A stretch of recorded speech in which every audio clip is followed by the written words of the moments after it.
మీ మోకాల నొప్పులకు ఎటువంటి సర్జరీ లేకుండా ఎపియాన్ పెయిన్ క్లినిక్ అందిస్తున్న అత్యాధునిక చికిత్స. శుభం కూడా కాని రాకుండా అది అయిపోయిందంటే ఎట్లా కావాలి?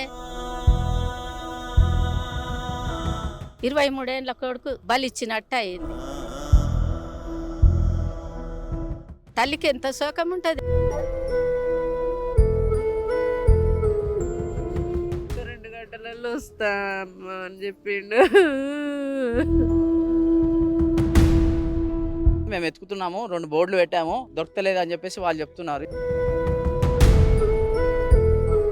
నిన్న నక్లెస్ రోడ్లోని పీపుల్స్ ప్లాజాలో భారతమాత ఫౌండేషన్ ఆధ్వర్యంలో భారతమాత మహాహారతి కార్యక్రమం జరిగింది. అందులో భాగంగా 2 బోట్స్ ని ఇక్కడ ఉన్నటువంటి హుస్సేన్ సాగర్ లో పెట్టి అందులో బాణాసంచా పెట్టి కాల్చినటువంటి పరిస్థితి. ఆ సందర్భంగానే ఫైర్ యాక్సిడెంట్ అయింది. 2 బోట్స్ కూడా కాలిపోయాయి. మన వెనకాల ఒక బోట్ కనిపిస్తుంది, మీరు ఒకసారి చూడొచ్చు, పెద్దది. ఆ బోట్ లోనే బాణాసంచా తీసుకెళ్లారని తెలుస్తుంది. పక్కనే ఉన్న బోట్ లోకి అవి ఎగిసిపడి దాంట్లోంచి రాకెట్స్ ఏవో పడి 2వ బోట్ కూడా కాలినటువంటి పరిస్థితి. 2వ బోట్ పక్కకుంది, ఒకసారి అది కూడా చూద్దాము. ఇక్కడ నుంచి పడినటువంటి రాకెట్ తోటి ఆ బోట్ కూడా కాలిపోయి అందులో ఉన్నటువంటి కొంతమంది కిందకి దూకేశారు వాటర్ లోకి. ఎందుకంటే పొగలు మంటలు ఎక్కువైపోతున్నటువంటి పరిస్థితిలో వాళ్ళు దూకారు. 2 కాపాడగలిగారు. ఇంకొక వ్యక్తి అజయ్ అనే అబ్బాయి మాత్రం మిస్ అయిపోయాడు. రాత్రి నుంచి కూడా వాళ్ళ కుటుంబ సభ్యులు అతని కోసం వెతుకుతా ఉన్నారు. నిన్న సాయంకాలం 6-7 మధ్యలో అబ్బాయి ఇంట్లో నుంచి బయటకు వెళ్ళాడని, నక్లెస్ రోడ్ లోకి వచ్చిన తర్వాత ఫోన్ చేసిన ట్యాంక్ బండ్ దగ్గర ఉన్నాను ప్రోగ్రామ్ లో అని చెప్పాడని చెప్పి వాళ్ళ పేరెంట్స్ చెప్తా ఉన్నారు. సో ఆ తర్వాత అతను ఎక్కడికి వెళ్ళాడు ఏంటి అనేది ఎంక్వైరీ చేశారు వాళ్ళు.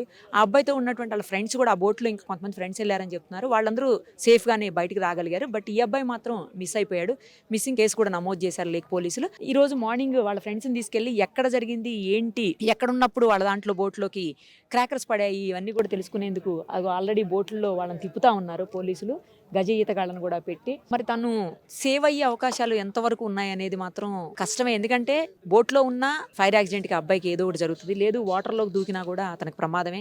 అతనికి ఇంకోటి ఏంటంటే అతనికి ఈత కూడా రాదు అని చెప్తా ఉన్నారు. ఖచ్చితంగా బోట్లో నుంచి అబ్బాయి కింద పడే ఉండాలి. అసలు అబ్బాయి ఎందుకు వెళ్ళాడు? లైఫ్ జాకెట్స్ కూడా లేవని చెప్తున్నారు. లైఫ్ జాకెట్స్ లేకుండా లోపలికి ఎలా అలౌ చేశారు? నార్మల్ గా బోటింగ్ చేయాలంటే మనకి టికెట్ ఉంటుంది, అమౌంట్ కలెక్ట్ చేసిన తర్వాతనే మనం లోపలికి అలౌ చేస్తారు. మరి అదంతా ఏం లేకుండా డైరెక్ట్ గా అబ్బాయిని ఎలా అలౌ చేశారు? టికెట్స్ కూడా ఏం తీసుకోలేదు, ఫ్రీగా వెళ్ళాడని చెప్తున్నారు. అది ఎలా జరిగిందో మరి ఇంకా పోలీస్ ఎంక్వైరీలు అవన్నీ తెలుస్తాయి. ఇంకో బోట్ ఉంది అక్కడ, అది కూడా చూద్దాం. అబ్బాయి ఆ బోట్ లో నుంచే దూకాడని చెప్తున్నారు. అది కూడా చాలా పూర్తి స్థాయిలో కాలిపోయినటువంటి సిచ్యుయేషన్. వాళ్ళ పేరెంట్స్, వాళ్ళకి సంబంధించిన వాళ్ళందరూ కూడా ఇక్కడ కూర్చున్నారు. వాళ్ళతో కూడా మాట్లాడదాము.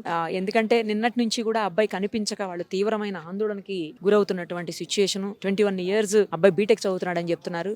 మరి ఎంత బాధ ఉంటుందో తల్లిదండ్రులకి, ఆ కుటుంబ సభ్యులకే తెలుస్తుంది ఆ విషయం కూడా. ఒకసారి ఆ బోటును చూద్దాం రండి. అదిగో కాలిపోయిన బోట్ చూడండి, చాలా తీవ్రంగా కాలిపోయింది. ఇంత కాలిన బోట్ లో ఉండే పరిస్థితి కూడా ఉండదు. ఖచ్చితంగా వాటర్ లోకి దూకటం తప్పించి వాళ్ళకి ఆప్షన్ కూడా లేదు. కానీ ఇటున్న అదే పరిస్థితి, లోపల ఉన్న అదే పరిస్థితి. ఇందాకే చెప్పినట్లు నార్మల్ గా పబ్లిక్ వచ్చి టూరిజం కింద బోట్లు వాడే బోటే అది. మరి టూరిజం కి వాడే బోటే, ఎందుకంటే అందులోనే కావాలనుకుంటే టికెట్స్ తీసుకొని మనం లోపలికి వెళ్ళి ఒక రౌండ్ కొట్టేసి వచ్చేస్తుంటాము జనరల్ గా. ఆ బోటే మరి ఆ బోట్ ని ఎవరు అలౌ చేశారు, ఎలా వెళ్ళగలిగారు ఇంతమంది లోపలికి, మరి అది తెలీదు. లైఫ్ జాకెట్స్ ఉంటాయి నార్మల్ గా అయితే ఈ బోట్స్ లో, మరి ఏమయ్యాయి? లైఫ్ జాకెట్స్ కూడా లేవని చెప్పి లైఫ్ జాకెట్ వేసుకుని అబ్బాయి దూకినా కూడా కొంతవరకు ఏమన్నా ఆస్కారం ఉండేదేమో సేవ్ అవడానికి. కానీ చాలా లోతు ఉంటుంది, అసలు ఇది అంత సాధ్యం కూడా కాదు. అది బోట్ తోటి సర్చ్ చేస్తున్నారు చూడండి ఒకసారి. గజ ఈతగాళ్ళు సర్చ్ చేస్తున్నారు, కానీ ఏమో ఎంత టైం పడుతుందో వాళ్ళకి అదే అర్థం కావట్లేదు. అసలు ఉన్నాడా లేడా అబ్బాయి? ఒకవేళ ఉంటే ఎక్కడ ఉన్నాడు, లేకపోతే ఎప్పటికీ అబ్బాయిని బాడీని మాకు అప్పగిస్తారు, అది కూడా అర్థం కావట్లేదు అని చెప్తా ఉన్నారు. అదిగో అటు సైడ్ కూడా ఇంకో కొంచెం అవతలకి ఇంకో బోట్ కనిపిస్తా ఉంది చూడండి. వాళ్ళు కూడా సర్చ్ చేస్తా ఉన్నారు. ఏదైనా ఇలాంటి ప్రికాషన్స్ తీసుకోకుండా లోపలికి వెళ్ళడం,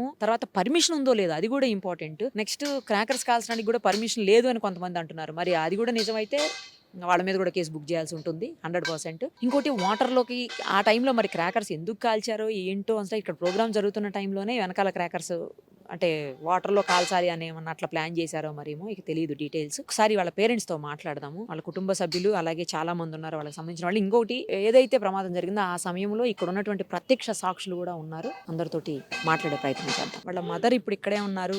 ఆమె ఇంటికి ఏకదాటిగా ఏడుస్తూనే ఉన్నారు నిన్నటి నుంచి. రాత్రి 2-2:30 నుంచి ఆ అబ్బాయి కోసం వాళ్ళందరూ వెతుకుతా ఉన్నారు. ఒకసారి ఆమెతో మాట్లాడదాము. తనకి ఈత రాదని చెప్తున్నారు, అది నిజమా కాదా కూడా అడుగుదాము. అమ్మ, ఏ టైంకి ఇంటి నుంచి బయలుదేరాడు మీ బాబు?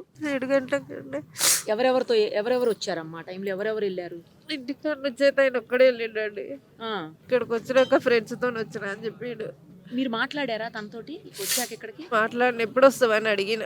8:30కి అట్లా అడిగితే వస్తామ్మా ఒక 2 గంటలు అయినాక అని అన్నాడు. సరే 2 గంటలు అయినాక అని ఫోన్ చేసిన. ఇక అప్పటి నుండి స్విచ్ ఆఫ్. ఇక లాస్ట్ ఎప్పుడు మాట్లాడారమ్మా? ఏ టైంకి మాట్లాడారు? 8:30 పోదక్క 9 గంటలకు అట్లా. ఇక అదే మాట్లాడారు. అదే తర్వాత కదా యాక్సిడెంట్ అయింది. ఇక అవన్నీ ఫస్ట్ తెలియలేదు నాకు, ఇక్కడికి వచ్చినాక అది చెప్పారు మా వాళ్ళు ఇట్లా అయ్యిందని. ఎక్కడ ఉంటారమ్మా మీరు? మేము ఇక్కడ ICL నాగారంలో. ఏం చదువుకుంటున్నాడు తను? అజయ్ ఇంజనీరింగ్. ఇంజనీరింగ్. అజయ్. అజయ్ ఎంతమ్మా ఏజ్? 21 ఉంటుంది. తనకి ఈత రాదా? రాదండి. ఈత రాదు. తనతో పాటు ఉన్న ఫ్రెండ్స్ ని అడిగారా మీరు ఏమైంది, తను ఏమయ్యాడు అని అడిగారా? అడిగాము. అడిగితే ఇట్లా అవేమో టపాకీలు కాలుస్తే మా దాంట్లో వచ్చి పడ్డాయి. అయితే మేము సడన్గా దుంకినాము, ఆయన ఎక్కడికి వెళ్ళిండో తెలియదు అంటారు వాళ్ళు. ఇప్పుడు వీళ్ళున్న బోట్ లో టపాసులు లేవు కదా? పడ్డాయి అని అంటారు. మళ్ళీ కాదు కాదు, లోపలికి వచ్చేటప్పుడు వీళ్ళ దాంట్లో లేవు కదా? లేవట, వేరే దాంట్లో వేరే boat లో ఉన్నాయి. మరి పోలీసులు ఏమంటున్నారమ్మా? లింక్లాడుతున్నాం కదమ్మా, దొరుకుతుంది ఆగండి అని అంటున్నారు వాళ్ళు. ఇంతవరకు ఇంకా ఏది దోలాడుతూనే లేరు అసలే. ఇక్కడేనా మీకు? ఇద్దరండి, ఇద్దరు బాబు పాప. మీకు ఇక్కడికి వెళ్తున్నానని చెప్పలేదా తను వెళ్ళేటప్పుడు? ఫస్ట్ చెప్పలేదు, సడన్ అనుకున్నారంట, అనుకొని వచ్చారు అటుడికి. ఎక్కడికి వెళ్తున్నానని చెప్పి వెళ్ళాడు? నేను బయటికి పోయి వస్తే బండి కావాలమ్మా నాకు అని అన్నాడు. అయితే సరేలే వస్తున్నా అని చెప్పిన. రాగానే తయారై వెళ్ళిండు. ఇక నేను ఒక 5 నిమిషాలు అయినాక ఫోన్ చేసిన. ఫోన్ చేస్తే ట్యాంక్ బండ్ మీదకి వచ్చినా వస్తానన్నాడు. అంతే అండి, అదే మాట నా కొడుకు.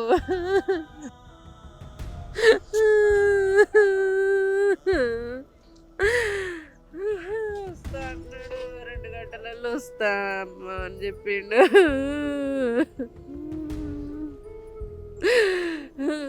ఇంజనీరింగ్ అవుతున్న కొడుకు ఎంత టాలెంట్ అనుకున్నారు.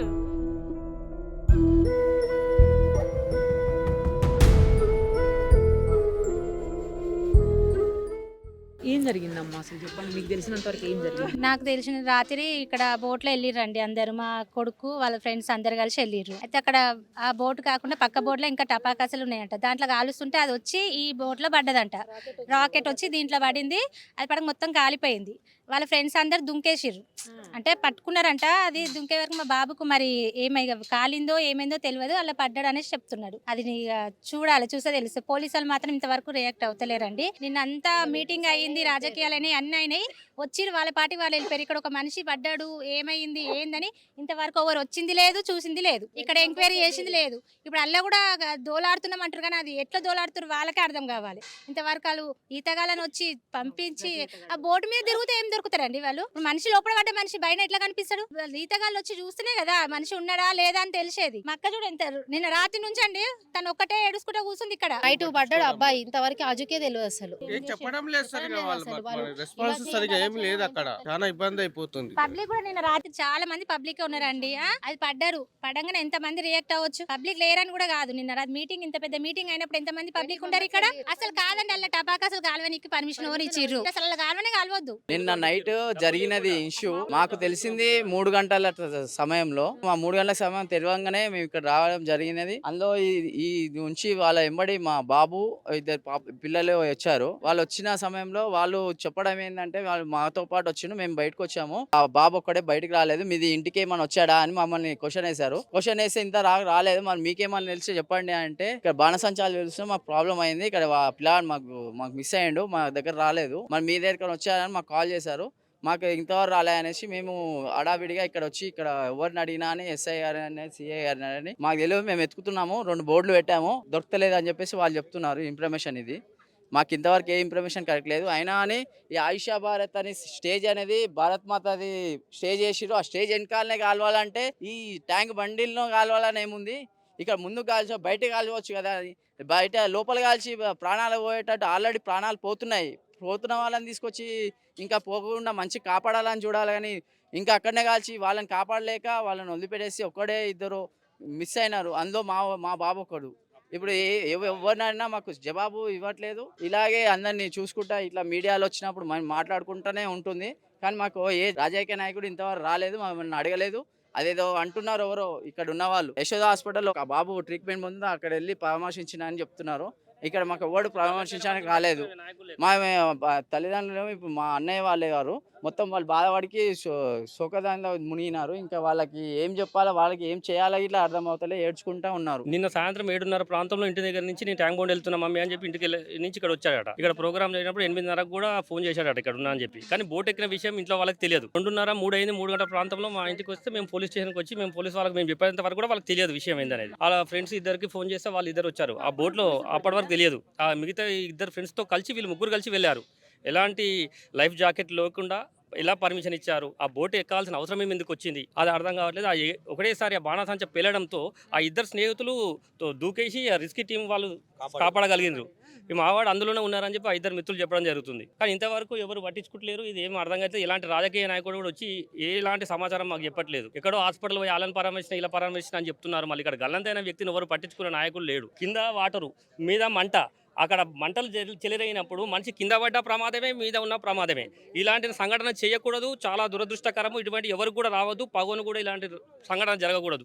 చాలా బాధాకరం. ఇంకోటి ఏంటంటే మాకు తెలిసి మేము 3 గంటలకు మేము వచ్చి పోలీస్ స్టేషన్ సంప్రదించడం జరిగింది. తెలియకుండా ఇంకెవరైనా ఉన్నారేమో మా అనుమానం అంతే. మా అబ్బాయి రాలేదని మాకు అనుమానం వచ్చి మేము ఇక్కడ కంప్లైంట్ చేయడం జరిగింది. ఆ ఇద్దరు మిత్రులు చెప్పడం ద్వారా మాకు అట్లా సింగిల్గా వాళ్ళని మిత్రులు వాళ్ళని వచ్చి ఎవరైనా ఉన్నారేమో అని చెప్పి అది కూడా ఇంతవరకు తెలియని విషయం మాకు. అజయ్కి ఏమైతారమ్మా?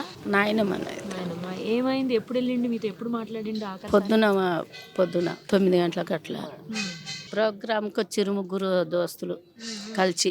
ఆ పిల్లగాడు వెళ్ళనే వెళ్ళాడు సామాన్యంగా బయటకు. అసలు అయితే వెళ్ళనే వెళ్ళాడు.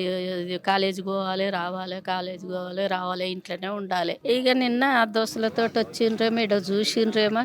ఈడ చూసి తల్లికి పోతున్నామ్మా అంటే జల్ది రమ్మని తల్లి అన్నది. సరే నన్ను మళ్ళీ ఇంకా రాలేదని తల్లి 9 గంటలకు ఫోన్ చేసి, తల్లి 9 గంటలకు ఫోన్ చేస్తే మాట్లాడండి. మళ్ళీ 10 గంటలకు ఫోన్ చేస్తే మాటలేదు, స్విచ్ ఆఫ్. ఈ పెద్దోళ్ళు ఉన్నారు పట్టించుకోవాలి కదా. ఇక్కడ నిన్ననే అయ్యింది కదా. ఇక్కడ పిల్లగాని శుభమన్న కానీ వచ్చినా కానీ మేము ఇంత దోషుల మన్న ఎత్తిపోసి వెళ్ళిపోతుంటిమి. ఆ శుభం కూడా కాని రాకుండా అది అయిపోయిందంటే ఎట్లా కావాలి? తల్లికి ఎంత శోకం ఉంటుంది, ఎంత పుత్ర శోకం ఉంటుంది. 23 ఏళ్ళ కొడుకు బలిచ్చినట్టు అయింది. సుమన్ టీవీలో మీ పర్సనల్ అండ్ బిజినెస్ ప్రమోషన్స్ కోసం కింది నెంబర్కి కాంటాక్ట్ చేయండి.